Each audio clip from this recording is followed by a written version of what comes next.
La familia comúnmente es el soporte y un lugar seguro para las personas que la integran. Lo vivido en el seno de un ambiente familiar es lo que influye en qué tipo de personas seremos. Pero, ¿qué sucede si este es abusivo o traumático para uno o varios integrantes de la familia? Pues bueno, en este recopilatorio veremos los crímenes más crueles cometidos por hijos y padres en contra de su propia familia, ya sea por algún culto religioso, demencia o incluso amor.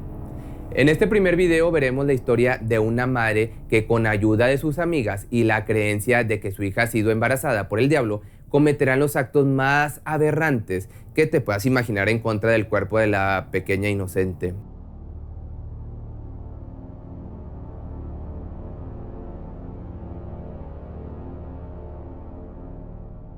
Lo que ocurrió en esa casa es, fisiológicamente hablando, es muy sencillo. A esa chiquilla la sujetaron entre dos personas y la madre la evisceró brutal y de una manera que yo creo que en los casos españoles de este tipo de historias no ha habido parangón.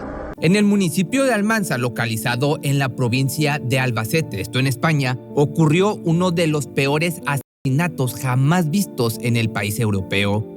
La madrugada del martes 18 de septiembre de 1990, los vecinos de la calle Valencia son despertados por desgarradores alardidos. Estos, al parecer, provienen de la vivienda con el número 4, la casa de Rosa la curandera. La policía acude a la locación tras un llamado de auxilio y al llegar encuentran probablemente la peor escena del crimen de sus vidas. La pequeña Rosy Fernández, de apenas 11 años, yace sin vida, víctima de un ritual espiritista.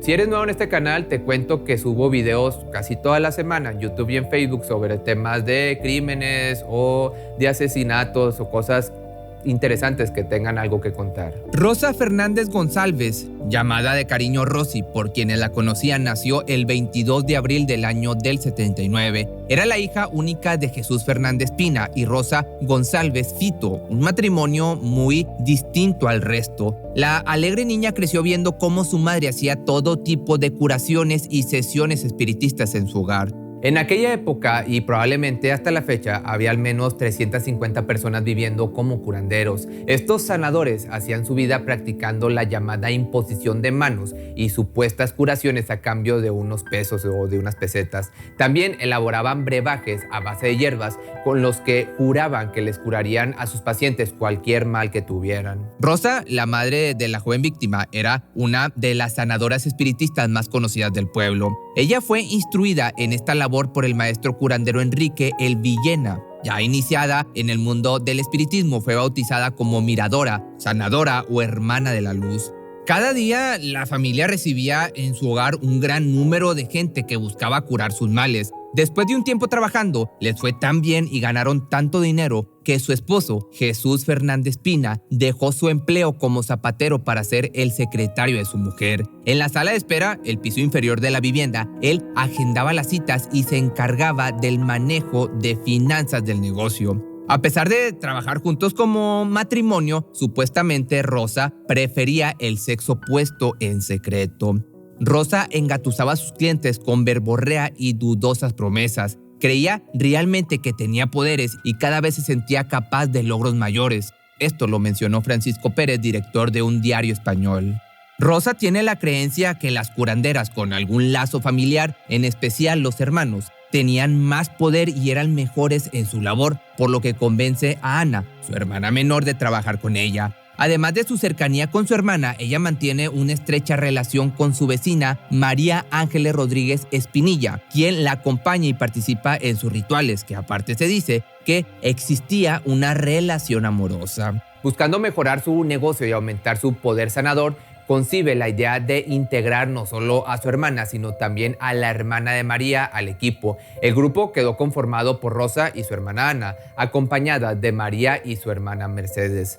Supuestamente, entre las intenciones de la líder espiritual estaba el deseo de que su hermana y la hermana de su pareja también entablaran una relación homosexual. Un sábado, el 15 de octubre de 1990, hacen una cita y salen a cenar todas juntas. Mientras cenan, Rosa comienza a sentirse mal, agobiada. Cada vez se le veía más demacrada e irritable. mientras sus acompañantes preocupadas la escuchan decir incoherencias. Finalmente, no pasa a mayores y estas se relajan. Ellas admiran en gran manera a la supuesta sanadora, la consideran una profeta e iluminada, por lo que todo el tiempo le expresan su respeto. Al regresar de su salida, las mujeres consumen sustancias psicotrópicas. Bajo las influencias de las hierbas, Rosa continúa diciendo incoherencias como que San Jerónimo usa sus cuerdas vocales para hablar. El domingo, ya Rosa llama por teléfono a María y le pide que vaya inmediatamente a su casa. Una urgencia se ha presentado. Al llegar, le hace saber las malas noticias, según ella. María está siendo poseída por su propio esposo Martín. Asustada, le pide a la iluminada que le ayude a liberarse de las supuestas malas intenciones de su marido. Toda la tarde hacen una variedad de ritos tratando de exorcizar el mal, pues según Rosa, le está haciendo mucho daño. En su frenesí, la pareja dice que son las enviadas del Señor en la tierra, que tienen el puñal de Dios en su cuerpo para liberar al mundo del mal. María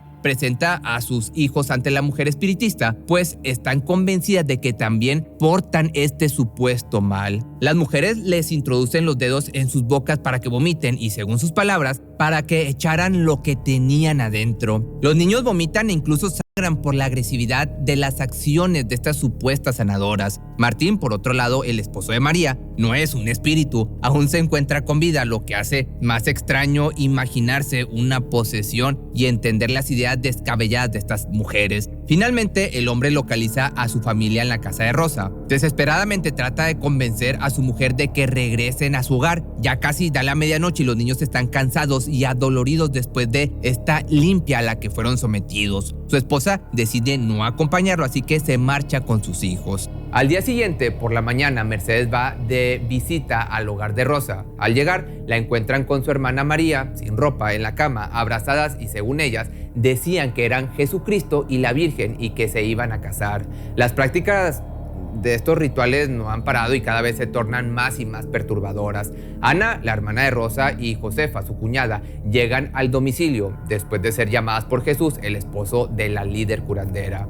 Según él, su mujer está enloquecida gritando incoherencias y asegurando que su hija, la pequeña Rosy, está poseída por el diablo. Y empezaron pues a romper figuras, libros, pinchar muñecas, a arrancarle los ojos, a orinar por el suelo, empezaron a quitarse la ropa. En fin, de todo, que allí había un mal, ¿no?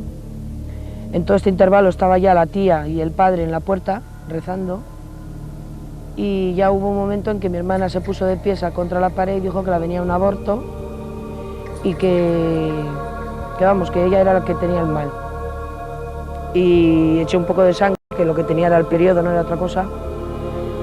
Y entonces Rosa dijo que no era ella la que tenía el diablo, que era su hija. Todas ingresan a la habitación del matrimonio, donde continúan sus ritos con el afán de expulsar los malos espíritus. La historia aumenta y los ritos se vuelven cada vez más y más violentos. Aproximadamente a las 6 de la tarde, las cosas se calman un poquito. María asegura que la curandera le salvó la vida, pero ella le responde: yo no soy Rosa, soy un extraterrestre de otro planeta. Tras el comentario sin sentido, Josefa, Ana y Mercedes abandonan la casa, mientras María y Rosa se encierran en el dormitorio. Después de la medianoche, Mercedes regresa a la casa. Ya es la madrugada del 18 de septiembre, la noche del brutal asesinato de una niña inocente. Jesús entra al dormitorio, encontrando a su esposa totalmente sin ropa, acompañada de las hermanas Rodríguez, María y Mercedes. Las tres están cubiertas de excremento y vómito. Al verlo, comienzan de nuevo con una actitud violenta e histérica. Golpeando al hombre, lo obligan a limpiar la habitación.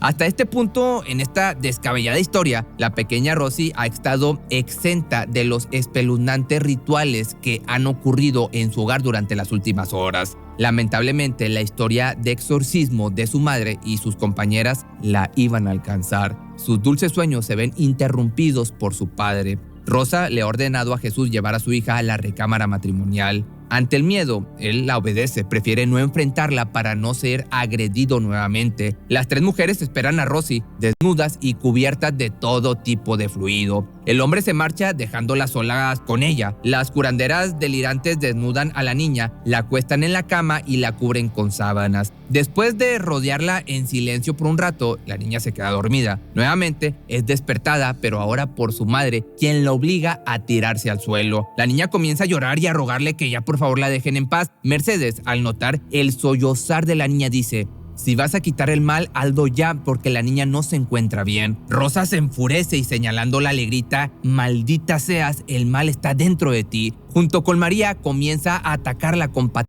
en el vientre y metiéndole los dedos en la boca, haciéndola sangrar. La sangre en el suelo le hace creer a Rosa que el mal ha dejado del cuerpo de Mercedes, pero se ha convencido que ahora se introdujo en su propia hija. Entonces se acercó donde su hija, la empezó a apretar el vientre, es lo que vi.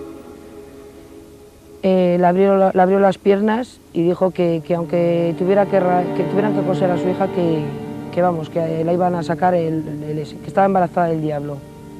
Rosy, la niña, es golpeada por su madre, pero no entiende por qué. No hay ningún espíritu maligno en ella, solo la inocencia con la que poco a poco van acabando. Naturalmente, la infante llora, por lo que su padre deja su postura de cobarde por un instante e intenta rescatar a la niña. Las mujeres lo atacan de nuevo, esta vez con más agresividad, pues tratan de sacarle los ojos con sus uñas. Jesús sale huyendo de nuevo y busca ayuda. Rosy es llevada a su dormitorio, donde despiadadamente sus agresoras continúan con el sufrimiento. En el cuarto hay 2 camas, una con una traba en la puerta para que nadie pueda entrar ni salir, y sobre la otra acuestan a la pequeña. La rodean rezando, insultan al demonio, la golpean y se burlan de su llanto. Esto durante toda la noche entera. Ya a las 6 de la mañana regresa Jesús con Ana, pero como trabaron la puerta con el colchón, no pueden entrar. Durante 3 horas permanecen afuera de la habitación escuchando los llantos y gritos de dolor de la niña. Los golpes, insultos y los rezos no cesan. Rosa y las hermanas Rodríguez cada vez enloquecen más. El cuarto está hecho un total desastre. Rompen todos los muebles, estrellan los espejos y andan con sus pies descalzos sobre los cristales. Están cubiertas de excremento, orina y sangre después de revolcarse por el suelo. Entre el caos, María grita: el mal me está entrando por debajo, me está entrando un aborto del diablo. Rosa toma una toalla y la coloca entre las piernas de su cómplice. Sale de sus partes íntimas. La exorcista, desquiciada, está segura de que un íncubo trata de poseerla, cuando no era más que la menstruación. María es golpeada en el vientre en repetidas ocasiones por su amante, entonces quizás buscando que ésta se detuviera grita: el aborto del diablo se está metiendo en la niña. Rosa voltea hacia su hija y le dice: estás embarazada por el diablo. Rosy, la niña, es atacada nuevamente por las 3 mujeres. Es sujetada de las muñecas por las 2 hermanas, mientras su madre abre con fuerza sus piernas y la revisa. Que le iba a sacar el embarazo que tenía. La niña gritó 2 o 3 veces. Lo único que decía: mamá, acabas ya, mamá, acaba ya. Su madre le hablaba del colegio, de cosas así, de los libros, que empezaba el día siguiente al colegio. Y en un momento dado me mandó que me acercara a ella. Estaba tapada la niña con una manta y me puse mi cara con la de ella y la agarré de la mano y la hablaba. La niña me contestaba y ya llegó un momento en que Rosa dijo que estaba cansada, se le había cansado el brazo y le mandó a mi hermana que siguiera. Mi hermana siguió y me acuerdo que decía que no estaba embarazada de uno, que estaba embarazada de varios y que era un nido, que venía uno tras otro, uno tras otro. Entonces yo, un momento que la miré la mano a la niña, me di cuenta que se estaba quedando blanca y las dije que la niña estaba quedando blanca, ¿no? Mi hermana me contestó que tranquila, que no pasaba nada, que tenía catalepsia y la niña estaba bien. Con sus propias manos desgarra desde adentro a su propia hija. Uno a uno va tomando los órganos de su hija mientras exclama: gloria al Espíritu Santo, gloria a Jesús, al cabrón. Rosa continúa retirando las vísceras sin parar por casi media hora. Ante el cansancio, María continúa extrayendo las vísceras y gritan: otro demonio, hemos sacado otro, esto no se acaba. La escena, te podrás imaginar, de pesadilla, dura varios minutos. Las palabras no alcanzan para expresar el horror que vive Rosy Fernández. Ante el shock por la pérdida de sangre se desmaya. Poco después su corazón deja de latir. Los forenses informarían más adelante que en su interior solo quedaron su hígado, el vaso y el estómago. Por las piernas, por ahí se ve que le metieron palos y le sacaron todo, porque al levantar a la chica de la cama vimos como músculos desgarrados o algo así, y se ha recoagulado. Finalmente, Jesús y su cuñada derriban la puerta y entran a la habitación. La escena es lo más terrible que te puedas imaginar, lo más terrible que jamás verán en sus vidas. Órganos esparcidos por el suelo, el cadáver de la pequeña sobre su cama, rodeada de figuras y estampas de santos. Las responsables están cubiertas de sangre y otros fluidos corporales. El hombre sale corriendo para pedir auxilio y llama desde la casa de un vecino a la policía. Ana no lo puede creer, mira la escena petrificada. Las mujeres, aún en su episodio de psicosis e histeria, arremeten contra ella mientras gritan: tú eres la clave, necesitamos tus ojos para que la niña reviva. La mujer es golpeada por su propia hermana y sus ayudantes. Sus retinas son heridas por las uñas de sus agresoras que trataban de sacarle los ojos. Afortunadamente logra liberarse del ataque y salir de ahí con vida. Sentimos que daban golpes en la puerta y era la policía, entonces Rosa hacía fuerza para cerrar la puerta otra vez, diciendo que era la policía y tal. Claro, la policía tiró la puerta, entró, se puso me parece que era un policía, a dar masajes a la niña. Yo ahí me di cuenta que la niña estaba muerta. Pero no vi ni sangre ni nada. Habían hecho una barricada en la puerta, o sea, con mesas, sillas, de todo, ¿no? Y había sangre por todos sitios, sangre completamente todo lleno. Y velas, había por ahí velas y estampas de santos.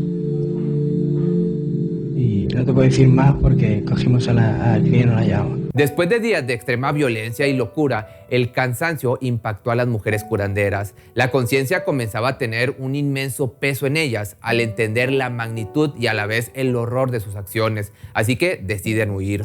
Rosa se refugia en un bar, mientras que María asalta al conductor de un auto que intentaba ayudarla. Los oficiales buscan de manera implacable a las asesinas y logran detenerlas antes de que pudieran huir de la localidad, salvo por Mercedes, quien fue arrestada en la escena del crimen. La Cruz Roja también llega al domicilio, pero ya no hay nada que puedan hacer.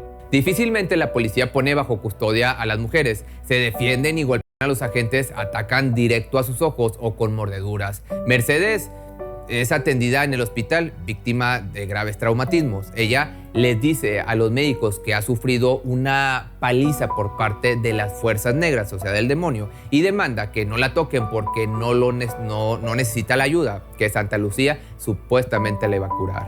El municipio de Almanza y el país entero, te podrás imaginar, está completamente devastado por la situación. No existe un precedente para esto. Los medios aprovechan la naturaleza del caso para hacer titulares amarillistas. La noticia está por semanas en primera plana. Tanta atención acaparó el caso que el juicio es transmitido por televisión. Rosa González, la exorcista de Almanza, es conocida por todo el mundo como una vil y despiadada madre salida de una película de horror.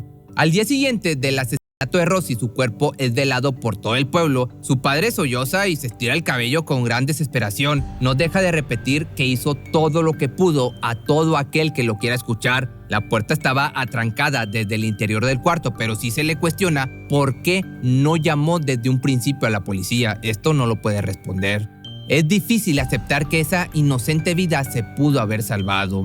Durante el juicio, la locura continúa y, según Mercedes, dice lo siguiente: Rosa comenzó a hablar como San Jerónimo, luego le cambió la voz y habló como nuestra madre fallecida. El día del crimen estaba toda mojada y tenía en las manos un cuadro de la Virgen. Me dijo que pasara. Rosa bajó desnuda la escalera y nos dijo que nos quitáramos las prendas negras. Por indicación suya, caminamos sobre las baldosas negras del pavimento para ahuyentar a los espíritus malignos y entre rezos destruimos los muebles. Después María Ángeles dijo que le había venido un aborto del diablo y empezó a sangrar por la vagina. Como María Ángeles había abortado, Rosa dijo que su hija estaba embarazada del diablo. Sujetaron a la niña entre las dos y su madre le metió la mano entre las piernas para sacar los engendros del diablo. Esto, como te digo, se declaró durante el juicio por parte de Mercedes.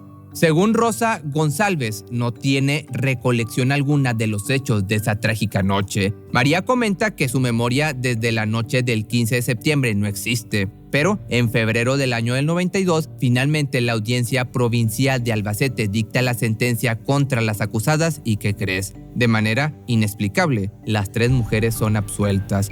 El destino de las no sería la cárcel, sino un hospital psiquiátrico de carácter penal. Han sido eximidas de sus cargos debido a un diagnóstico de trastorno mental transitorio. Por su parte, Mercedes es absuelta supuestamente por no haber participado activamente en los hechos, o al menos no poderse comprobar. El único testigo inocente de lo ocurrido en esa habitación, pues ya sabemos, no se encuentra más en este mundo. Unos cuantos años después, aunque usted no lo crea, e increíblemente las asesinas son puestas en libertad.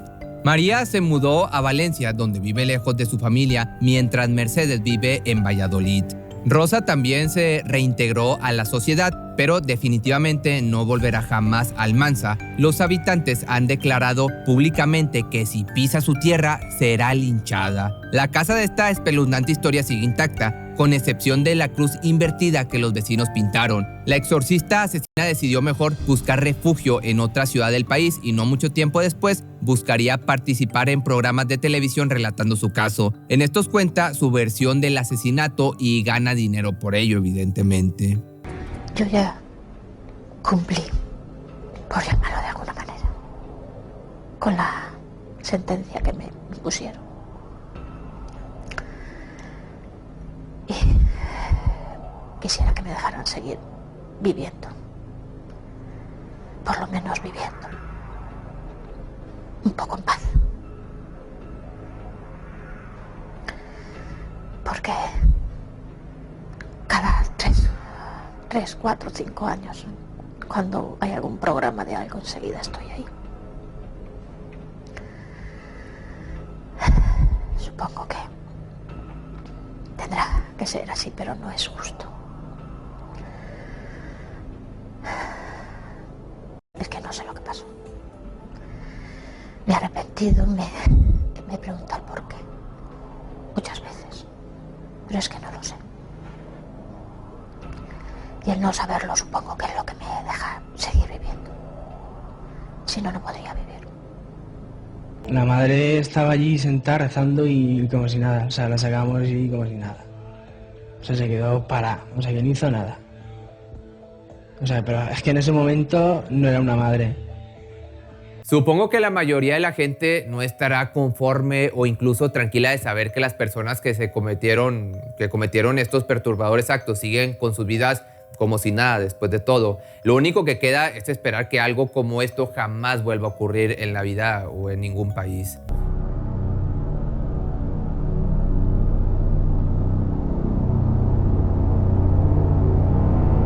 La perturbadora mente de Marlene Olive, adolescente de 16 años, devota al ocultismo y adicta tanto a las sustancias ilícitas como al cachondeo, a hacer el delicioso de una manera descontrolada.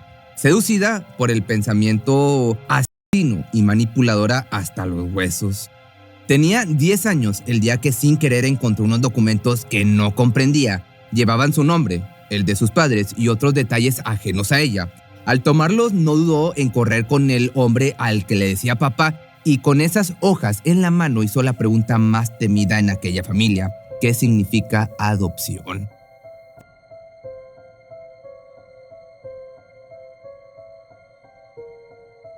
El hombre sintió un escalofrío recorrerle el cuerpo, pero optó por la respuesta más sincera proveniente de su corazón de padre. Fue un balde de agua fría para la niña. De un día a otro ya no era hija de sus padres. Eso la destrozó. Al ver las lágrimas rodando por su rostro, le explicó que no importaba en lo absoluto que no fuera su hija biológica. Le dijo lo especial que era y le hizo saber la enorme alegría que su presencia había llevado a esa casa. Pero todo intento de consolación fue en vano. Lo único en la mente de la pequeña era la pregunta: ¿por qué su propia madre no la había querido? Lo cierto era que Marlene Louise Olive Norfolk había nacido en Virginia el 15 de enero del 59 como hija de una madre soltera cuya decisión de entregar a su bebé había tomado antes de su nacimiento. Fue entonces que aparecieron James Jim Olive y Naomi Eleanor Wagner, una pareja quienes después de varios intentos para concebir tomaron como alternativa la adopción. En aquel momento, ya reunidos los tres como familia, Parecía un milagro de la vida. La felicidad no les cabía en el pecho y soñaron en grande, visualizando un lazo de amor irrompible entre ellos. Lo que no sabían era que al llevar a esa niña a su hogar, estaban firmando su sentencia de muerte. El hecho de que la bebé hubiera sido entregada a su familia adoptiva tan solo luego de algunas horas de su nacimiento no significaría nada para ella. Más rápido de lo esperado, miraría con resentimiento a quien le decía mamá. Ya para la década de los 60, James fue enviado con su esposa e hija recién nacida a Guayaquil, esto es en Ecuador, por motivos laborales. Se desempeñaba como ejecutivo de marketing de la empresa Tenneco en Gulf Oil. Aquella etapa era buena, el dinero fluía generosamente brindándole a Marlene una infancia sin carencias o restricciones. Sin embargo, algo amenazaba la estabilidad dentro del hogar. Naomi ya llevaba algunos años mostrando síntomas de su inestabilidad emocional, además de su gusto excesivo por el alcohol. Así transcurrieron los años hasta 1969, cuando ocurrió el incidente que destapó la verdad, es decir, la adopción de la niña. A partir de ese momento, todo cambiaría de forma radical. Los roces con su madre, que si bien habían comenzado poco antes, empeoraron muchísimo. Dentro de ella nació un sentimiento de odio hacia la mujer que la había cuidado recién llegada a este mundo, ya que de una u otra manera la culpaba de que su verdadera madre no la hubiera querido. Casi entrando en la adolescencia, no le preocupaba en lo absoluto mostrar ese resentimiento en público. En el colegio, todos sus compañeros, incluida la maestra, sabían acerca de la mala relación entre ellas. La odio a mi madre, dijo en voz alta frente a toda la clase. Mas este tipo de comportamiento se atribuía a las típicas características de esa edad en la que los chicos se volvían rebeldes y malhumorados. Sin embargo, en este caso iba mucho más allá. Ya existía una pequeña grieta rompiendo con el vínculo de la familia, lo cual se extendería cada vez más hasta culminar en el peor de los escenarios. Pronto tuvieron que marcharse de Ecuador para volver a Estados Unidos. El hombre se había quedado sin trabajo y esto le dejaba en la mente cientos de preocupaciones sobre cómo llevar dinero a casa. Pero no se quedó de brazos cruzados. Marlene ya tenía en ese momento 14 años y debía pagar colegiaturas, así que abrió una consultoría de negocios. Se instalaron en la calle Hibiscus Way 353 en Terra Linda, San Rafael, esto es en California, e iniciaron una nueva vida. No obstante, nuevos obstáculos aparecieron para sacudir a los Olive. A Naomi se le diagnosticó esquizofrenia paranoide. Sus episodios de alucinaciones empeoraron tanto como su alcoholismo. Poco a poco fue dejando de lado la maternidad, puesto que no podía ni con ella misma. Mientras que por su lado Jim se enfocó al 100% en su emprendimiento. Así, la personalidad de Marlene fue tomando un curso bastante, se puede decir, siniestro. Siempre destacó por tener un carácter fuerte. Ahora, conviviendo con la permisiva cultura del norte de California, se desataría una completa locura. Comenzó por escribir poemas tristes, metiéndose en un papel no solo fatalista, sino también fantasioso, convenciéndose a sí misma de ser una bruja con poderes mágicos. Nadie para de meterse en mi vida y los que están en ella hace tiempo que cayeron dormidos. He estado vacía por tanto tiempo. Este tipo de cosas era lo que escribía en su libreta. De esta manera se fue convirtiendo en una chica mentirosa, cursando los últimos años de secundaria casi siempre metida en problemas. Esa etapa le sirvió como base para terminar de sentar su personalidad oscura. La manera en la que decidió expresarse fue a través del glam rock, llevando ese estilo más allá de una simple preferencia. Se introdujo en el mundo de la brujería, de la macumba, y modificó su vestimenta, la cual rayaba en lo extravagante con escotes y minifaldas. Nada de esto facilitaba la relación entre madre e hija. Pasaron de simples discusiones a gritos y violencia, creando entre ambas una tensión casi palpable.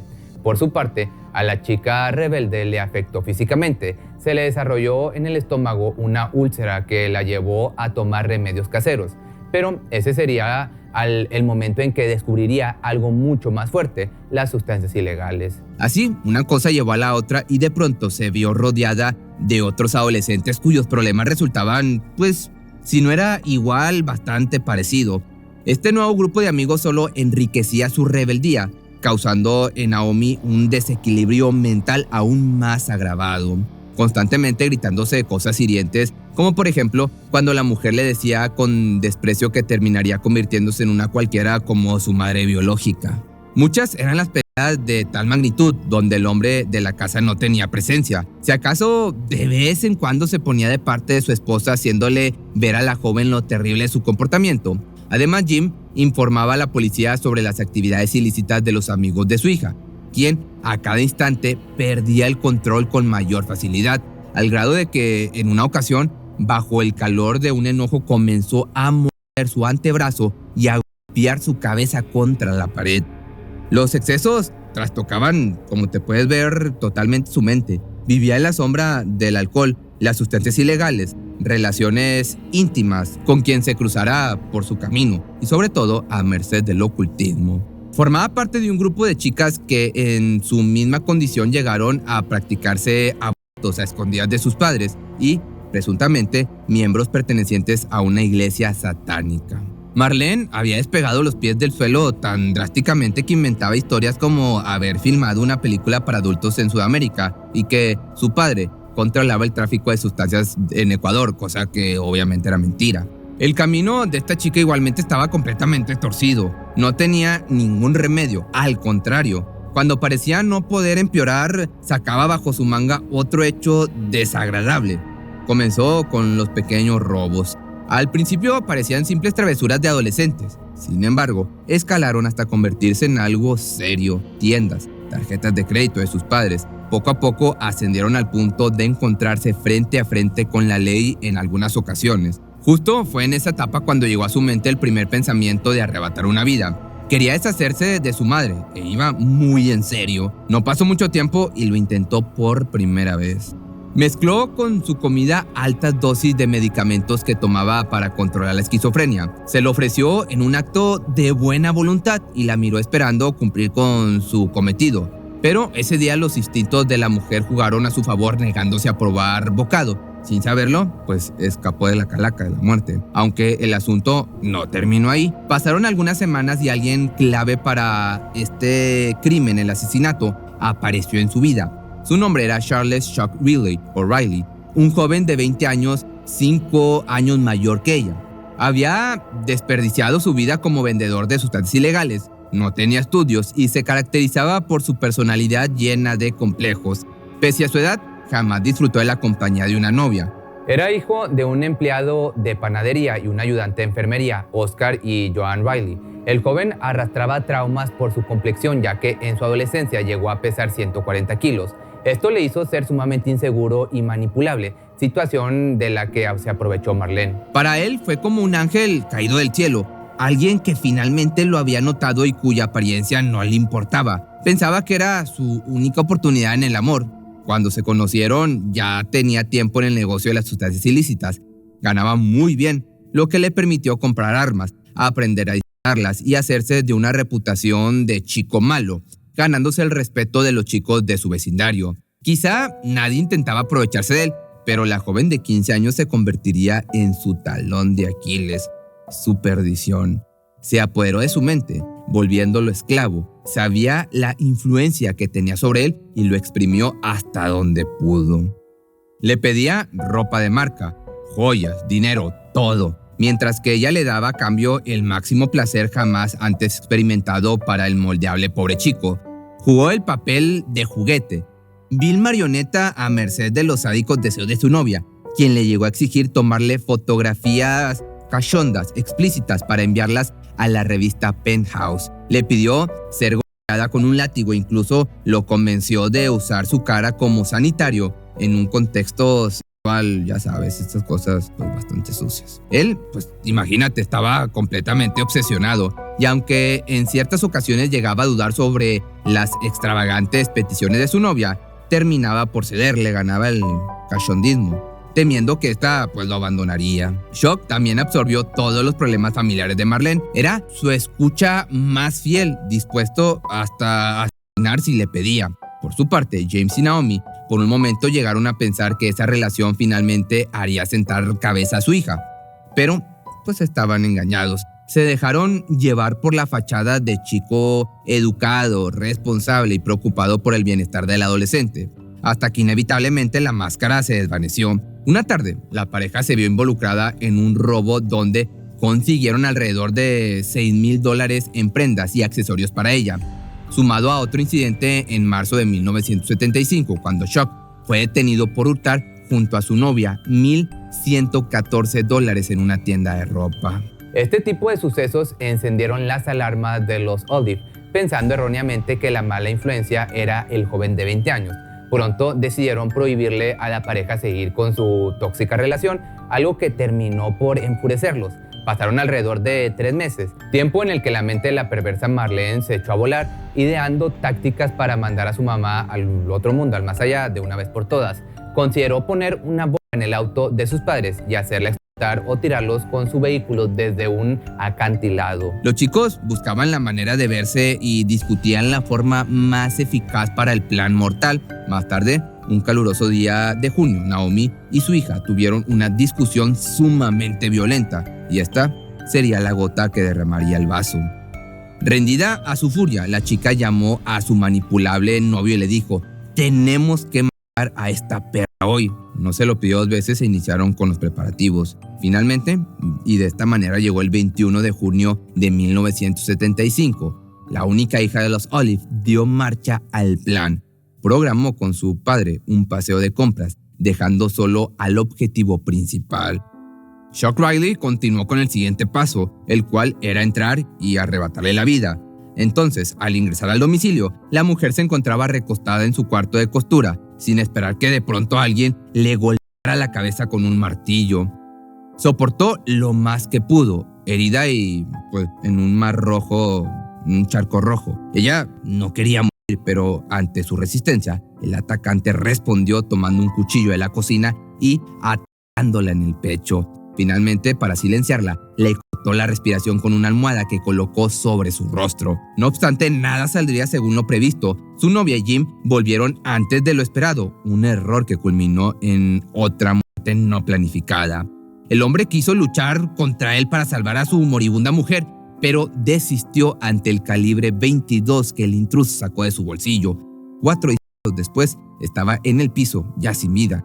Jim, de 58 años, y Naomi, de 50, ambos padres adoptivos, víctimas de la locura de su propia hija malagradecida. El fallecimiento del hombre no estaba en la lista, aunque tampoco fue merecedor de alguna lágrima de tristeza de parte de la niña, que crió como suya. Acto seguido, los homicidas se limpiaron un poco, envolvieron los cuerpos en sábanas y salieron con dirección a una zona rural donde se encontraba el Parque Nacional China Camp, un área concurrida por cazadores. Ahí era muy común que se quedaran cuerpos de animales y resultó la manera, más perfecta para deshacerse de la evidencia. Colocaron los cuerpos ya sin vida en la enorme parrilla a cielo abierto, rociaron combustible e iniciaron con la cremación. Finalmente lo habían hecho, el terrible acto que se reflejaba en sus pupilas ardientes de victoria y maldad. De regreso a casa, contactaron a un amigo para que les ayudara a limpiar el desastre ocasionado, mismo que serviría de testigo para el descubrimiento de la verdad. Esta satánica pareja de novios disfrutaba al máximo su libertad, gastando el dinero de los fallecidos en ropa, sustancias ilegales, conciertos, restaurantes caros y todo lo que les venía a mente. En especial, la idea de cobrar los seguros de ambos luego de que fueran declarados sin vida. Quizá pensaban que nadie les culparía, pero les quedaba un largo camino por recorrer antes de siquiera pensar en lograr cobrar un peso. 7 días después del acontecimiento de los hechos, un socio comercial de Jim decidió visitarlo para saber el motivo de su ausencia.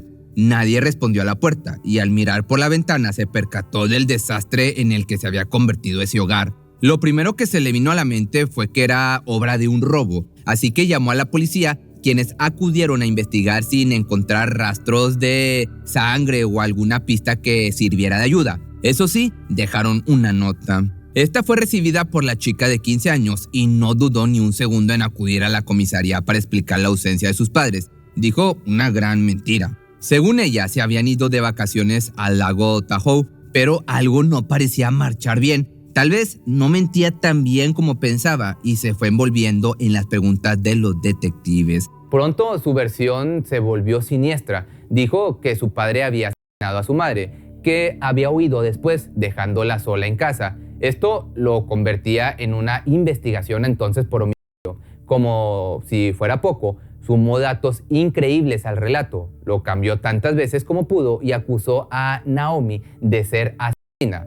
Posteriormente, inventó a un supuesto grupo llamado Los Ángeles del Infierno, cuyos miembros presuntamente se habían llevado a sus padres. Días después, la noticia ya era conocida, poniendo en alerta a la comunidad, dando paso a varias pistas que pudieran ayudar a resolver el caso. Entonces, el 25 de junio de 1975, un bombero llamado Vin Turini descubrió en el Parque Nacional Shaina Camp los restos de una gran hoguera. Primordialmente pensó que era o que se podría tratar de algún animal, pero tomando en cuenta las desapariciones decidió llamar a las autoridades para estar bien seguro. Una semana después se confirmó la más temida de las sospechas: los restos pertenecientes a Jim y Naomi Olive. A ese momento, la confesión de Chuck estaba puesta sobre la mesa. Se contradijo algunas veces culpándose a sí mismo y luego a su novia. Los detectives, por su parte, confundidos, no sabían exactamente quién había sido el autor del crimen de Naomi.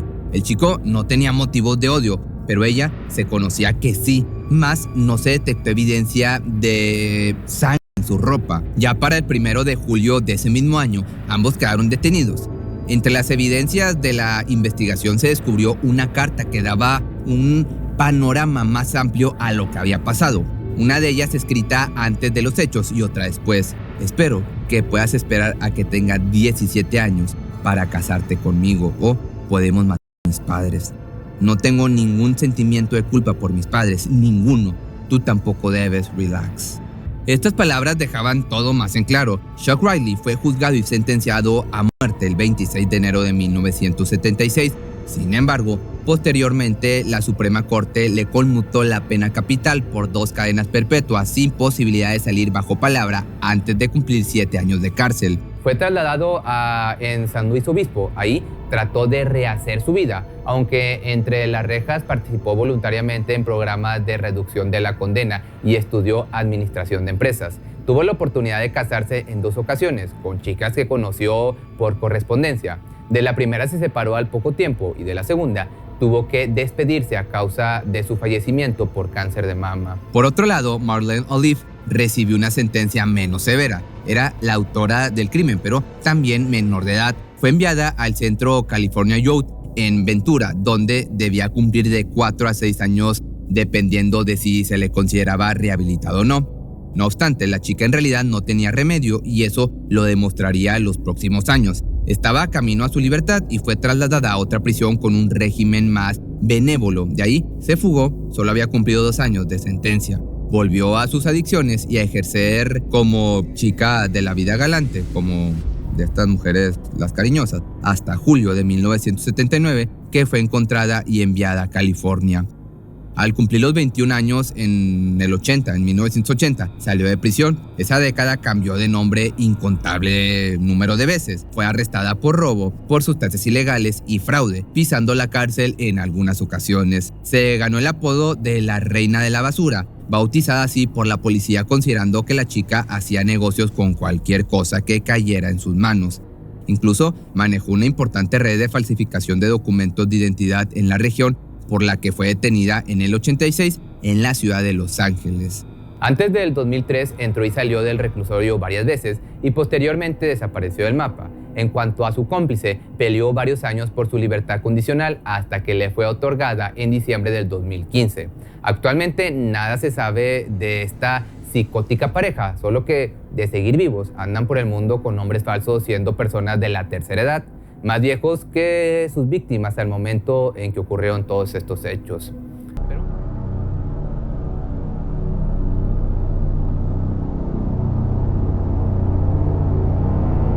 Es el año del 84 en la capital de Luisiana y Jody Plache entrena Hapkido con su maestro Jeff Doucette.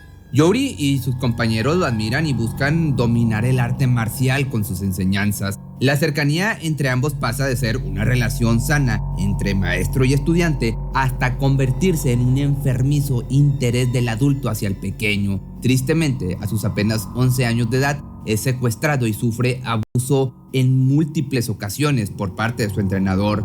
Al enterarse de lo ocurrido, Gary Plauche, el padre de Jory, buscaría hacer justicia por su propia mano. Esto en cuanto tuviera la oportunidad.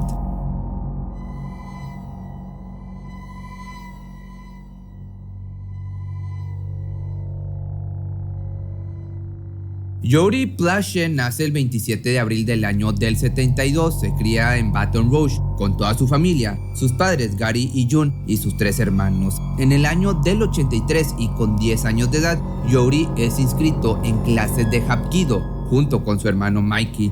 Las lecciones son impartidas por el ex-marine Jeff Dowsett. Al comenzar su entrenamiento, este se muestra como una persona confiable y un excelente maestro, ya que las artes marciales son una herramienta muy útil en la formación y disciplina de niños y jóvenes. Jeff ayuda en estos aspectos a los pequeños Plauche.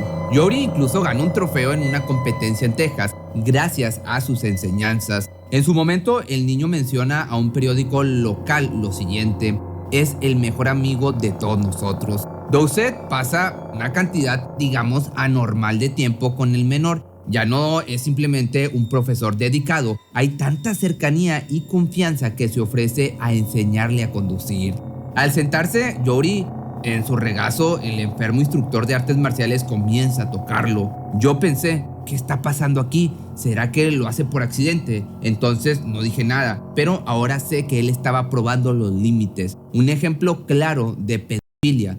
Todos prueban los límites, esto lo diría Jory años después. Con el tiempo pasa de probar sus límites al abuso por completo. El pequeño y vulnerable Jory se mantiene callado. Creo que una de las cosas que la gente realmente no entiende es por qué no dije nada. En primera, tenía 10 años. En segundo lugar, sabía que lo que estaba pasando molestaría a mis padres.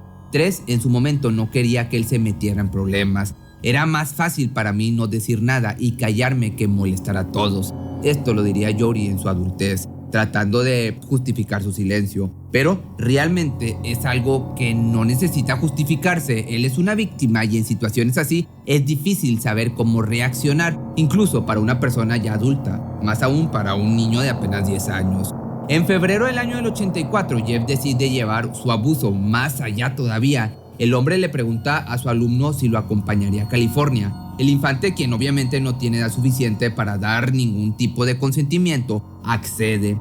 A pesar de todo, como no sabe realmente cuán terribles son las acciones de su profesor, ni el daño que le ocasionan, sigue viendo en él a un amigo. El horrible plan de Dowsett de secuestrar a Jory se pone en marcha con esto. Jeff va a recoger a su estudiante en su casa en febrero 19 del año del 84. La madre está en casa, así que el hombre le dice que quiere mostrarle al niño una alfombra que está instalando. No tomaría mucho tiempo, en 15 minutos estaría de vuelta. La mamá de Jory, al conocer al maestro Dowsett desde un tiempo atrás y ver el estrecho lazo que tiene con su hijo, no desconfía para nada y ambos se marchan. Dowsett compra un boleto de autobús y se van juntos rumbo a Los Ángeles. Al llegar a su destino y con el fin de que no lo reconozcan cuando los padres del menor se den cuenta que su hijo fue secuestrado, Jeff se afeita la barba y pinta de color negro el cabello rubio de su víctima. El hombre dice que el pequeño que lo acompaña es su hijo para evitar cualquier tipo de sospechas y renta un cuarto de motel donde desgraciadamente pasa lo que ya te estás imaginando y en múltiples ocasiones. Los padres del niño lo buscan desesperadamente por 10 largos días después de su secuestro. Dowsett le permite a su víctima llamar por teléfono a su casa desde Anaheim, California. Por fortuna, al estar ya involucrado el FBI en la investigación, logran rastrear la llamada. Jeff Dowsett es arrestado el 29 de febrero por la abducción del menor. Jory está camino de vuelta a su casa. No sabíamos ni qué hacer, solo sientes impotencia, dice Gary, el padre de Jory, tras su regreso.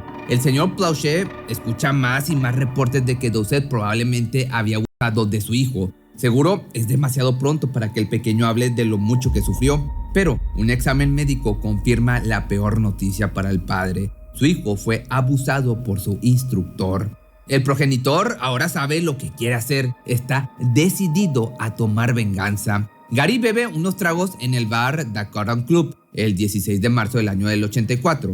De pronto, escucha un reporte en la televisión que llama su atención. Jeff llegaría a la ciudad esa misma noche para enfrentar su juicio en Luisiana. El conductor del noticiero también menciona la hora exacta en la que aterrizaría su vuelo. Gary deja el bar inmediatamente. Su destino, el aeropuerto metropolitano.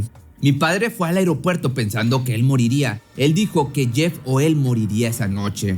Esto lo diría en una entrevista a Jody para ESPN muchos años después. Gary entra al aeropuerto con una gorra, gafas para el sol y un revólver calibre 38 escondido en su bota. Camina hacia un pasillo entre la salida y la puerta de llegadas nacionales. Ahí hay una pared con varios teléfonos públicos. El avión donde los oficiales transportan al acusado ya está aterrizando y Gary llama a un viejo amigo. Mientras espera la llegada del abusador de su hijo, le cuenta a su amigo por teléfono lo que va a hacer. Aquí viene, dice Gary. Reporteros de un canal local graban en primer plano la llegada del abusador custodiado. El oficial Mike Burnett y su compañero acompañan al acusado en su traslado. Burnett conoce de tiempo atrás a Planchet, pero no logra reconocerlo cuando pasa justo a su lado. En la llamada, Gary dice a su amigo: "Estás a punto de escuchar un disparo". Con el teléfono aún en su mano izquierda, levanta su pierna para tomar el revólver de su bota. Entre el ajetreo del aeropuerto, toma su oportunidad de venganza y dispara. Cuando alguien hace cosas tan atroces como las que hizo Jeff Dowsett contra el pequeño Jody, su mundo se viene abajo de muchas maneras posibles. Antes de que Dowsett decidiera arruinar las vidas de su inocente víctima y la de su familia, e incluso su propia vida, déjame te cuento quién era él. No se sabe mucho de su historia personal, pero nació en Port Arthur, esto en Texas, en Estados Unidos, en el año del 59.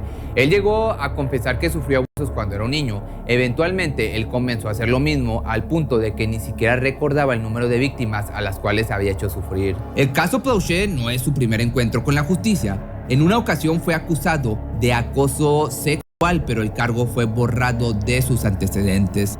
Después, en algún punto de su vida, decidió mudarse a Luisiana, donde se volvió instructor de artes marciales. A sus 24 años de edad conoció a su estudiante Jody a principios del año del 83. En aquel tiempo vivía dentro de la escuela de Hapkido, donde daba clases, y prácticamente no tenía amigos cercanos ni relaciones conocidas. El maestro Jeff era muy querido por sus pupilos, más que su maestro, como te decía en un principio, era un amigo. Lo llevaba al cine y a patinar. Para Jody y Mike Planchet, él era como una figura paterna. Además, John y Gary, los padres de los menores, lo apreciaban. Desde que lo invitaron a cenar en casa con la familia, Jeff convivió más y más con los Planchet, especialmente, pues sí, con Jody. Dowsett era un abusador del tipo conocido como de seducción. Estos agresores se ganan a sus víctimas con regalos y atención, poco a poco ganándose su confianza y diluyendo sus inhibiciones. También aprovechan la autoridad que pueden ejercer por sus profesiones y estatus o simplemente su adultez y tienen mucha habilidad para comunicarse con niños y elegir los más susceptibles para sus horribles fines. En el año del 83, cuando Dowsett comenzó a tocar inapropiadamente al menor, también dormía en la misma cama cuando viajaban a torneos de artes marciales. El abuso, según Jody, era prácticamente diario. Además de aprovecharse de menores, Jeff comenzó a tener problemas con la ley para pagar con cheques sin fondos. Estaba a punto de ser llevado a la corte por este problema con los cheques, cuando decidió secuestrar al menor el 19 de febrero del año del 84. El destino de Jeff debería ser el castigo por todo lo que hizo, pero ¿cuál sería la pena justa por pagar? El castigo que recibió sería un disparo en la cabeza por parte del padre de su víctima. ¿Por qué, Gary? ¿Por qué? Es lo que dice el oficial Barnett, mientras él y su compañero lo inmovilizan contra la pared. Dowsett yace en el piso desangrándose sobre la alfombra del aeropuerto. Si alguien le hiciera esto a tu hijo, tú también lo habrías hecho, es lo que responde Planchet entre lágrimas sin oponer resistencia a su arresto. Jeff es llevado urgentemente al hospital con una letal herida en su cerebro y cae en estado de coma. Un día después, el abusador pierde la vida a sus 25 años de edad. Yo no lo quería muerto, solo quería que se detuviera, es lo que diría Jody años después. El controversial caso no termina y cada vez parece complicarse más y más. Además, la opinión pública no se hace esperar. Yo le habría disparado también si él hubiera hecho eso a mis niños, dice Linda Boyd, una trabajadora del aeropuerto, 2 semanas después del ataque. solo que yo le hubiera disparado en las entrañas unas 3 o 4 veces y él habría sufrido antes de morir. En esta situación, el contexto del ataque lo es todo, por lo que es difícil no sentir empatía por el padre del menor abusado. Leon Gary Plautche es acusado de homicidio en segundo grado por el asesinato de Jeff. Gary no pisa la cárcel más que unos días antes de ser liberado con una fianza de $100,000. Foster Sanders, el abogado de Plautche, considera que el estado mental de su cliente durante el ataque sería tomado en cuenta por el jurado y los cargos serían retirados. El día del juicio, el juez declara que el acusador no es una amenaza para la sociedad y lo sentencia a 5 años de libertad condicional y 300 horas de servicio a la comunidad. Después del tiroteo estaba muy molesto con lo que hizo mi padre. No quería que Jeff muriera. Sentía que él iría a prisión y que eso era suficiente para mí. Esto lo dice Jory en una entrevista, pues otra de las dificultades con las que se enfrentó tras el abuso que sufrió fue perdonar a su padre por tomar justicia con sus propias manos, pero con el tiempo lo perdonó. Pude trabajar en ello y eventualmente acepté a mi papá de vuelta en mi vida y de alguna manera volver a la normalidad. No está bien tomar la vida de una persona, pero cuando alguien es tan mala persona no te molesta tanto a largo plazo, es lo que dice Jory. El joven Plautche terminó estudiando en la Universidad Estatal de Luisiana, donde comenzó a trabajar en activismo. Fue parte del Comité de Hombres contra la Violencia de su universidad y tras graduarse trabajó en el Centro de Servicio para las Víctimas del Condado de Montgomery como consejero en casos de abusos. Ya en su adultez, Jory se ha esforzado por comunicar a los padres cómo proteger a sus hijos de abusadores como Jeff Dowsett. Si alguien quiere pasar más tiempo con tus hijos que tú mismo, es una bandera roja, es lo que menciona este hombre. La pesadilla que vivió sin duda le marcó la vida, pero su enfoque y su manera de asimilar la situación lo mantuvo siempre a flote. Jory narraría su historia en el libro de nombre ¿Por qué, Gary? ¿Por qué? Las icónicas palabras del oficial a su padre tras el ataque al agresor, que por su parte diría lo siguiente: omití muchos detalles. Mi madre me decía, ¿por qué no escribes más detalles? Tengo que cuidar una delgada línea entre provocar que una víctima que lee el libro lo deje de leer y que un pedófilo lo lea como una revista Penthouse, o esto es genial. No necesito entrar en detalles explícitos o las cosas más asquerosas, es suficiente para entender el punto. Como te digo, esto lo diría Jory. Claramente con su libro no busca vender morbo. Jory dice lo siguiente: yo quería dar esperanza a las víctimas, quería dar a los padres conocimiento y quería que la gente ajena a esto tuviera un entendimiento general sobre la violencia y el abuso. Que por cierto, los padres ahora le escriben y le mencionan que han aprendido bastante gracias a él y por compartir lo que vivió.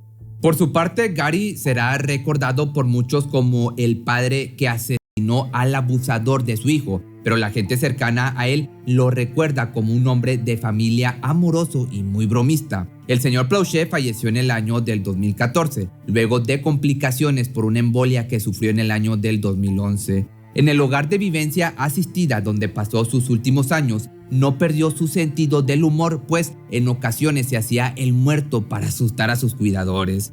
Finalmente, años después de este trágico caso, las víctimas y personas involucradas lograron superar las repercusiones de lo que vivieron. A pesar de verse envuelto en una situación tan triste, la alegría volvió a sus vidas y serán recordados de manera grata. En cambio, Jeff Dowsett quedará como un recuerdo oscuro, un abusador que dañó muchas vidas inocentes. Desgraciadamente, así como él, hay un montón allá afuera. Su único encuentro con la ley después del secuestro de Jory fue durante su arresto y extradición. Su destino fue pagar con su vida por lo que hizo, pero ¿será que su castigo fue justo para sus acciones? Cada quien podrá opinar diferente al respecto.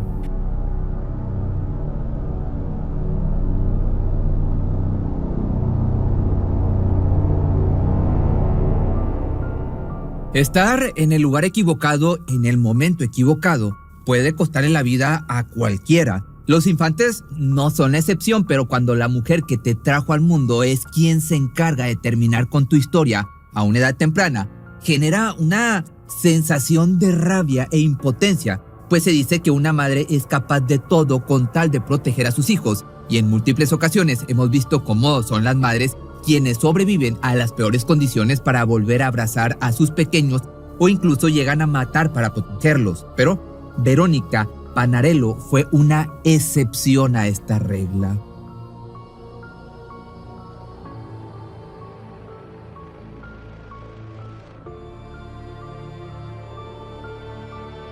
La tarde del 29 de noviembre de 2014, la vida de la familia Strival cambió por completo, dando un giro del que no se podía volver. Ese día, Verónica acudió a la escuela donde estudiaba su pequeño hijo Loris para recogerlo y regresar a casa. No obstante, al llegar a las instalaciones, las maestras le informaron que el pequeño no había asistido a clases.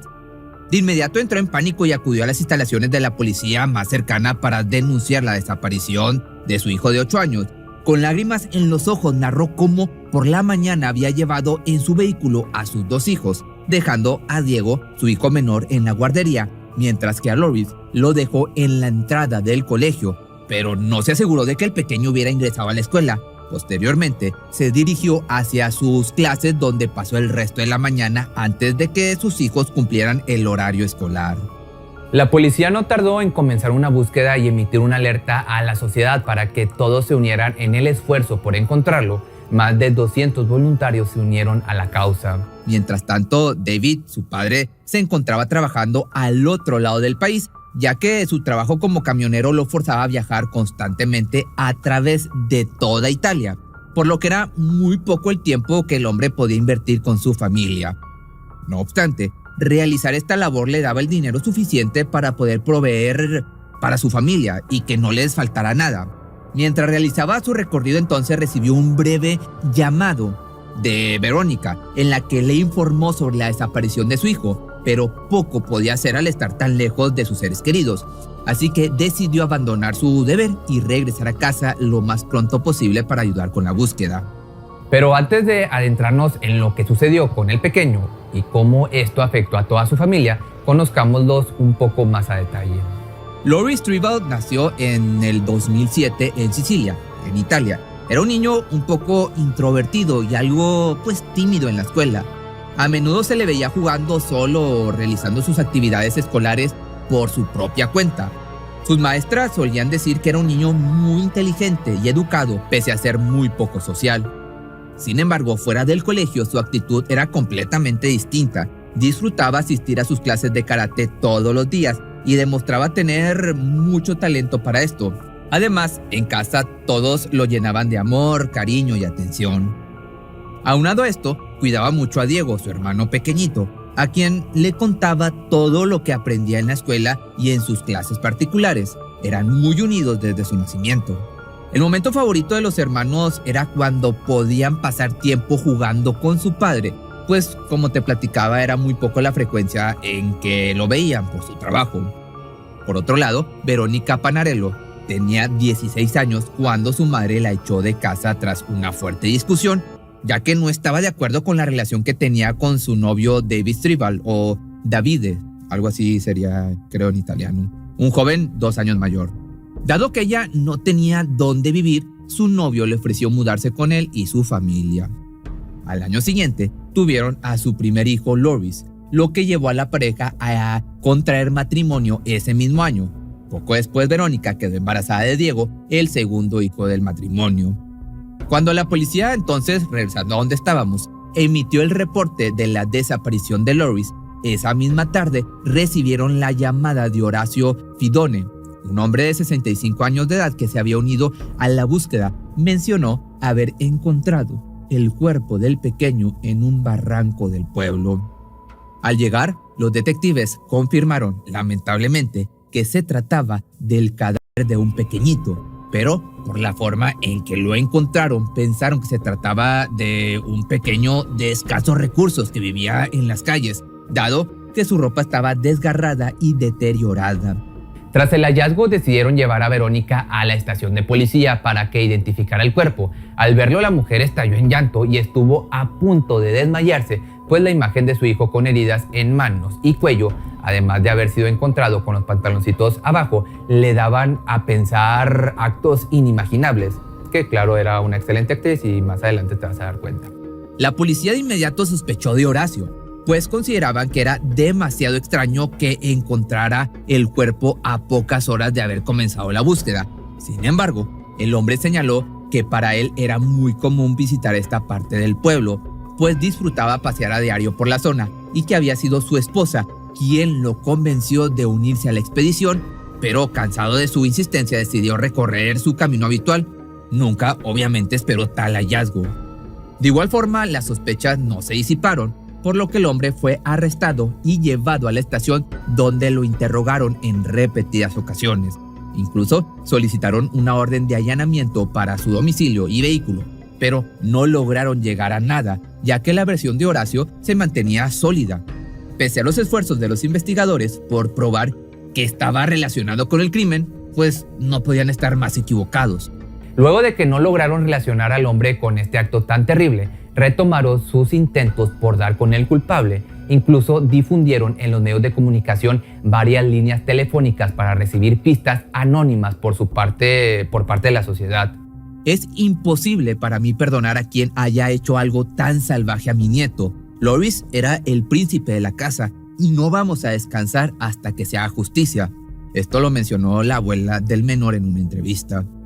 Por otra parte, al forense le tomó 4 días realizar la autopsia del pequeñito, pues tuvo que hacer un análisis minucioso para determinar la forma en que le arrebataron la vida, ya que sus heridas y el nivel de fuerza que se había empleado en contra parecía ser desmedido. Se concluyó que había sido estrangulado con un cable telefónico y atado de manos.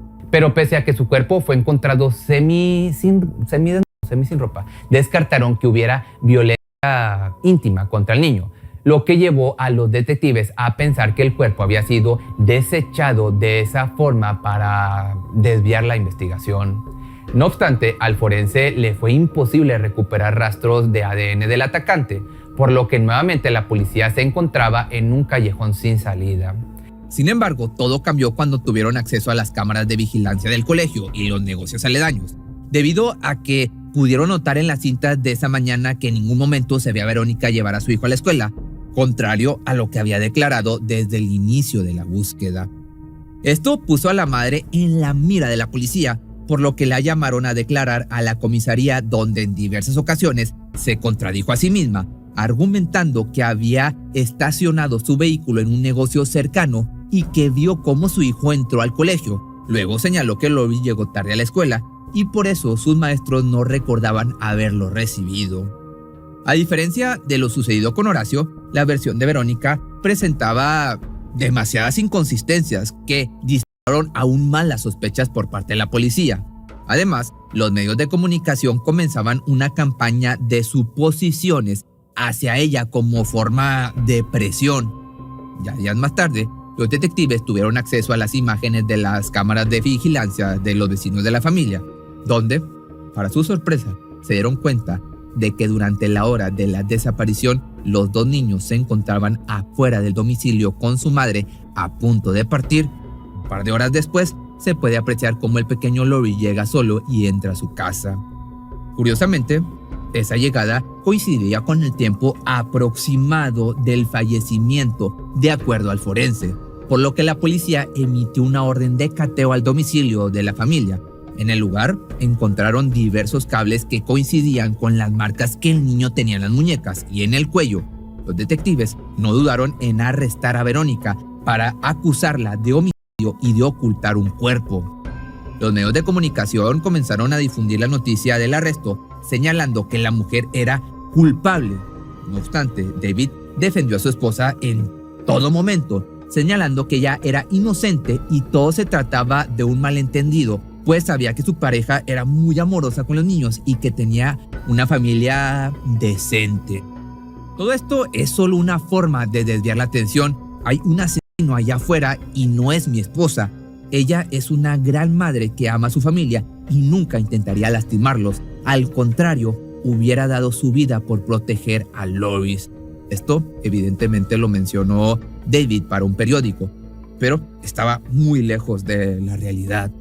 Tras el arresto, la fiscalía no le permitió a la mujer la libertad provisional, argumentando que existía una gran posibilidad de que la mujer le hubiera quitado la vida a Loris tras un arrebato de furia.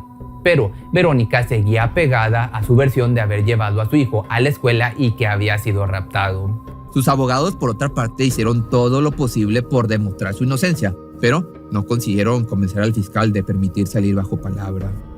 El aislamiento de la mujer y su estancia tras las rejas comenzaron a surtir efecto, ya que en días posteriores comenzó a dar diversas versiones de los hechos a la policía. La que más resonó en los detectives fue que tras dejar a Loris en la escuela, el pequeño regresó caminando hasta su escuela. Al regresar ella a casa, lo encontró sin vida y con los cables alrededor del cuello. En su declaración, todo había sido un desafortunado accidente. Luego, describió cómo, llena de pánico, tomó el cuerpo del niño en brazos, lo subió a su auto y abandonó el cuerpecito en el barranco donde Horacio lo encontró. Todo esto para evitarle a su familia la pena de saber que todo había sido un accidente que sucedió dentro de su propia casa. Accidente, según ella. Tras estas declaraciones, sus abogados aprovecharon para señalar que la mujer no se encontraba en pleno uso de sus facultades mentales y solicitaron diversas pruebas psicológicas para establecer que la madre no podía enfrentar un proceso de juicio. No obstante, las cosas no salieron como lo esperaban, ya que los exámenes arrojaron que se encontraba completamente, cuerda y no presentaba ningún rastro de psicopatía o algún otro trastorno de la personalidad. No obstante, estos argumentos no convencieron a la fiscalía, que finalmente la procesaron por haber asesinado al pequeño y ocultar su cadáver en el bosque. Verónica pasó un año completo en prisión sin llamar la atención ni recibir visitas, hasta que dio una nueva versión de los hechos a las autoridades, en la que inculpaba también a su suegro Andrea Asdrúbal de haber sido cómplice del homicidio y ordenarle ocultar el cuerpo de Loris. Esta nueva recapitulación de los hechos señaló que el niño llegó a casa y lo encontró teniendo intimidad. Aclaró que ambos habían sido amantes desde mucho tiempo atrás y que había sido él quien le quitó la vida al pequeño tras escucharlo decir que le contaría todo a su padre. Luego le ordenó a la mujer deshacerse del cuerpo y ella había actuado presa del miedo.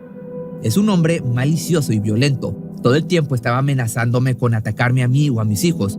Cuando le quitó la vida a Loris frente a mis ojos, no podía hacer nada más que temer por mi propia vida y la de Diego. No sé de qué hubiera sido capaz. Esto lo mencionó Verónica en su nueva versión para las autoridades. No obstante, Andrea declaró en diversas ocasiones a las autoridades y medios de comunicación que no se había involucrado con Verónica en ningún sentido, además de que el día del homicidio se encontraba visitando a su novia. Los policías corroboraron en las cámaras de vigilancia de los vecinos que el hombre en ningún momento había visitado el domicilio de la familia durante ese día. Yo nunca haría algo para lastimar a mi propio nieto, mucho menos me involucraría con la esposa de mi hijo. Es algo muy enfermo inventar esa clase de mentiras. Esto lo señaló Andrea ante los medios de comunicación. Finalmente, esta mujer fue sentenciada en el 2015 a 30 años de prisión por homicidio en primer grado y ocultar un cadáver. Durante todo el proceso señaló que nunca quiso mentirle a su familia ni a la policía, sino que solamente estaba confundiendo el orden de los hechos, pero en ningún momento señaló cuál fue la causa de haberle quitado la vida a su propia sangre, ya que no dejó de culpar a su suegro. En el 2017, David solicitó el divorcio, mismo que le fue concedido por el juez, y se dedicó a cuidar a Diego, mientras que su padre demandó a Verónica por calumnias. Este proceso se resolvió en el año 2021, cuando se emitió el veredicto que agregó 2 años más a la condena a la mujer y una multa por 24,000 euros que deberá pagar de lo obtenido con su trabajo dentro de la prisión. Desafortunadamente, no podremos conocer el verdadero motivo que la llevó a cometer un acto tan atroz contra su propia sangre, ya que las versiones presentadas por ella tienden a cambiar constantemente y pues no sé qué tan conveniente sea si en algún punto sea bueno saber la verdad.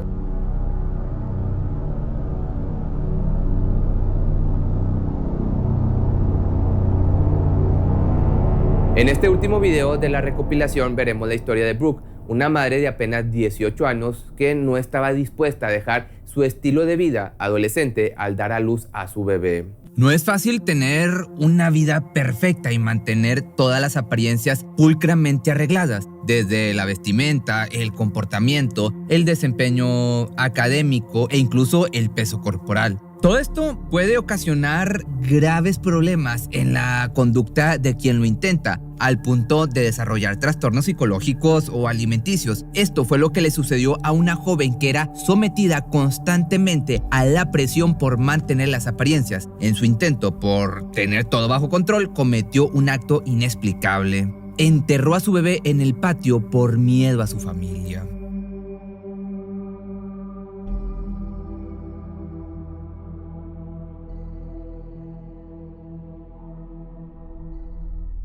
Una tarde fría de mayo del 2017, Brooke Skylar Richardson comenzó a sentir fuertes dolores abdominales. En su mente solo había dos motivos para esto: las pastillas anticonceptivas que había tomado poco antes o el embarazo no planeado que intentaba ocultar a toda su familia. Llena de ansiedad y desesperación, no tuvo mayor opción que dirigirse al baño, donde, después de unos minutos, dio a luz a una pequeña. Pero aquí es donde todo se vuelve confuso y al final serán ustedes quien tendrán la última palabra en toda la situación alrededor de Brooke. Pero bueno, de acuerdo a las declaraciones de la joven, el infante no reaccionaba ni parecía estar respirando. Ella hizo todo lo que tenía a su alcance por hacerla llorar o que diera señales de estar sana, pero sus esfuerzos fueron en vano. Su bebé había nacido sin vida. Acto seguido, la envolvió con una toalla de baño y, aprovechando que no había nadie más cerca en casa, preparó una pequeña lápida y enterró a su hija en un pequeño pozo que cavó en el patio trasero. Pero, ¿qué fue lo que llevó a esta joven a ocultar no solo su embarazo, sino también a iniciar la labor de parto en el baño de su casa? Estás a punto de conocer los detalles. Brooke Skylar Richardson nació en el estado de Ohio el 9 de marzo del 99. Era la primera hija del matrimonio entre Kim y Scott Richardson. Quienes la conocieron durante sus primeros años la recuerdan como una niña feliz y amistosa, con una gran sonrisa y siempre con una imagen impecable, seña de la pulcritud con la que su madre cuidaba su apariencia. A los pocos años el matrimonio trajo al mundo a su segundo hijo, Jackson, que al igual que su hermana mayor era constantemente presionada para mantener su buena apariencia frente a los demás. A los pocos años ambos demostraron ser muy atléticos y activos al unirse a diversas disciplinas deportivas en su escuela. Ambos comenzaron a practicar atletismo y básquetbol, por lo que su madre comenzó a contar las calorías de todos los alimentos que ingerían, asegurándose de que siempre se mantuvieran delgados y en buena forma para practicar. Pero para los padres de Skylar, no todo se trataba de la actividad física y una buena apariencia, ya que sus hijos también tenían que destacar en lo académico, por lo que constantemente se estaban esforzando en todas sus clases, al grado de que la joven también era parte del equipo de debate, el consejo escolar y el equipo de natación. La precisión constante por parte de su madre llevó a Brooke a desarrollar problemas psicológicos, al punto de comenzar a mostrar señales de depresión a los 12 años. La joven intentó combatir sus síntomas acercándose a uno de sus amigos en busca de consejo y consuelo. Desafortunadamente, el joven se aprovechó de su condición y abusó de ella íntimamente y verbalmente en diversas ocasiones. Pero esta situación era desconocida para la familia, por lo que su madre seguía presionando constantemente a sus hijos para cuidar las apariencias, verse delgados y, por supuesto, destacar en los deportes, por lo que al poco tiempo Jackson se integró al equipo de fútbol americano, mientras que su hermana pasó a ser parte del equipo de porristas. Todo esto provocó que Brooke comenzara a tener desórdenes alimenticios, al punto de padecer de bulimia a sus 12 años, bastante joven. De acuerdo a sus familiares, buscaron ayuda para su problema en diversas ocasiones, pero no lograron hacer mucho por la joven. De esta manera los años pasaron y la situación no parecía cambiar, ya que las amistades de Skylar recuerdan que siempre estaba contando las calorías de sus alimentos, dejando de lado incluso los dulces y muchos alimentos que recibía en la cafetería. Además, tenía muy poco tiempo para salir, ya que cuando no estaba haciendo deportes se encontraba estudiando. Había tomado como una meta el ingresar en la Universidad de Cincinnati. Ya para el año del 2016, experimentó por primera vez las mieles del amor. A sus 17 años, conoció a Trey Johnson, un joven un año mayor que ella, que estaba por terminar sus estudios. No obstante, fue la primera vez que habló con sus padres sobre un noviazgo, y ambos estuvieron de acuerdo siempre que no afectara su rendimiento. Pero pues la relación duró muy poquito tiempo, ya que la pareja tuvo que separarse debido a que Trey tenía que mudarse para asistir a la universidad y les era difícil tener un noviazgo a distancia. Pocos meses después, Skylar comenzó una buena relación con Brandon Saylor, un joven de su edad a quien conoció en la escuela. Este noviazgo fue un poco más formal debido a que las familias de ambos convivían juntas y les permitían pasar la noche en la casa del otro sin problema alguno. De esta manera, con el paso de los meses, los familiares notaron cómo la joven empezó a subir de peso, evidentemente. Algo que alegró a todos, ya que consideraban que tener una pareja la ayudaba a luchar contra su depresión y sus trastornos alimenticios, por lo que dejaban que pasaran juntos la mayor cantidad de tiempo posible, siempre que Brooke no descuidara sus otras responsabilidades. Naturalmente, esto tenía intranquila a Kim. Lo principal para ella era mantener las apariencias, y un embarazo no deseado sería algo problemático para todos en la familia, por lo que decidió llevar a su hija con su ginecóloga de confianza para ver que comenzara a tomar anticonceptivos. Pero al llegar a la cita, debido a que en ese entonces su hija ya tenía 18 años, Brooke decidió entrar sola a la consulta. No obstante, la cita tardó más de lo habitual y al terminar, la joven salió con el rostro enrojecido y los ojos hinchados, pero le dijo a su madre que había estado llorando por los nervios y no se trataba de nada grave. Que seguramente ya sabes tú por qué lloraba, pero bueno, vamos a continuar. Skylar obtuvo la receta para las pastillas y todo siguió el curso que había tenido hasta ese momento. Meses después, ella asistió a su graduación de la preparatoria y celebró su admisión a la Universidad de Cincinnati, su mayor objetivo. Sin embargo, todo cambió cuando el 14 de julio del 2017, la policía tocó a la puerta de la familia Richardson. Estaban buscando a la joven para que pudiera ayudarlos a resolver una situación de la que fue testigo y le pidieron que se presentara en la comisaría. Nadie podía sospechar del verdadero motivo por el que la citaron, ya que habían recibido una llamada de la ginecóloga de la joven asegurando que durante su cita de junio, la joven le aseguró que ya había dado a luz a una niña y que desafortunadamente había nacido sin vida. La ginecóloga también aseguró que durante su primera cita, en abril del 2017, la chica rompió en llanto tras enterarse del embarazo y aseguró que lo mantendría oculto de su familia debido a que no quería afectar su vida perfecta. También le preguntó sobre la posibilidad de abortar, pero ya que presentaba un periodo de gestación de 8 meses, eso le sería imposible. Skylar le pidió que le recetara pastillas anticonceptivas para cumplir las órdenes de su madre mientras decidía qué hacer con la situación. Además, corría el rumor de que la joven había enterrado a su hija en su propia casa. Esto causó que los oficiales se movilizaran y emitieran una orden de revisión en el domicilio para buscar los restos. Durante el interrogatorio, la joven confesó haberle ocultado el embarazo a su familia y a su pareja, dado que la hija que estaba esperando era en realidad de Trey, su primer novio.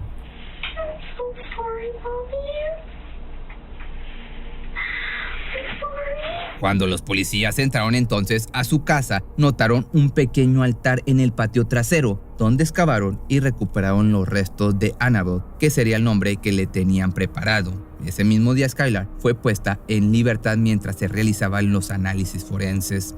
Pasaron 6 meses para que la joven fuera nuevamente llamada a la comisaría. Los forenses determinaron que los restos encontrados presentaban diversas marcas en las piernas y torso que indicaba que la pequeñita había sido quemada, por lo que el rumor de que le habían quitado la vida comenzó a circular por todas partes.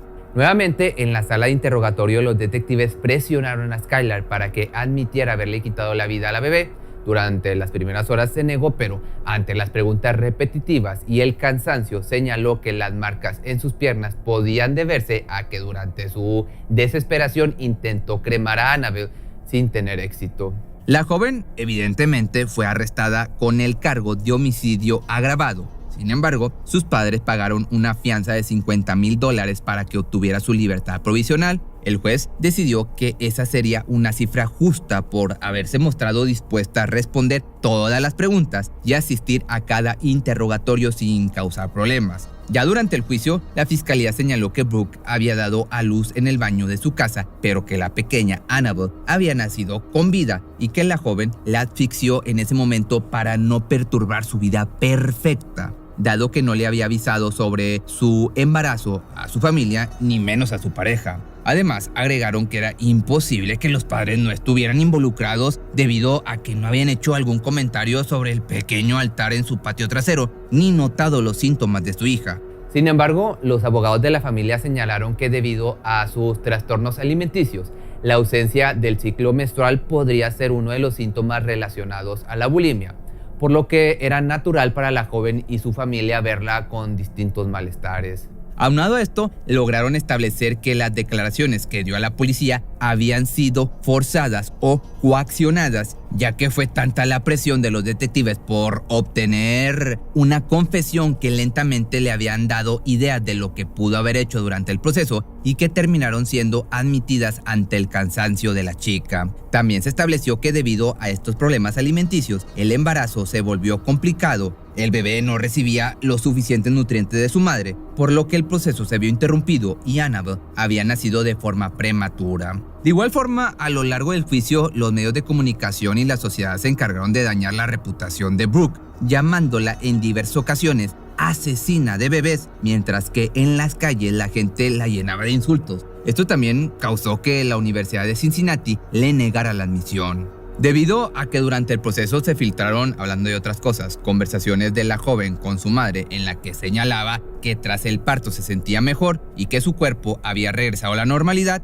algo que levantó la sospecha de todos sobre la participación del resto de su familia. No obstante, en septiembre del año 2019, la fiscalía le ofreció un trato para detener el caos mediático y las afectaciones que la familia estaba recibiendo. Brooke tenía que declararse culpable por haberse deshecho del cuerpo de forma ilegal, mientras que sería declarada inocente del cargo por homicidio. No habían pruebas suficientes que demostraran que le había quitado la vida a su pequeña. Finalmente, pues se le presentó la opción de permanecer un año en prisión y enfrentar también 3 años de libertad condicional, donde tendría que presentarse mensualmente a la comisaría para firmar como parte de su acuerdo. Además de esto, la chica tendría que presentarse a terapia psicológica y psiquiatra para tratar sus problemas alimenticios y de depresión.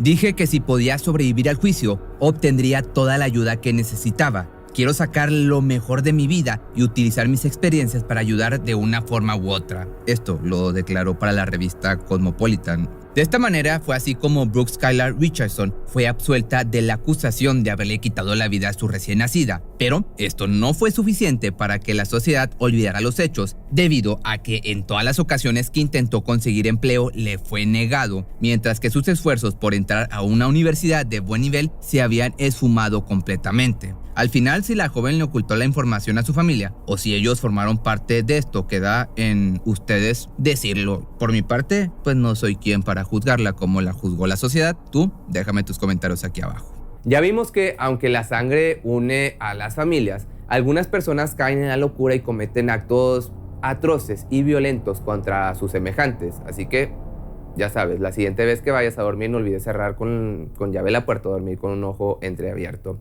Este tipo de videos lo voy a estar subiendo una vez al mes, el último domingo del mes. Es una recopilación de lo más visto. Están tanto en Facebook como en YouTube. En Facebook me encuentras como Pepe Misterio MX.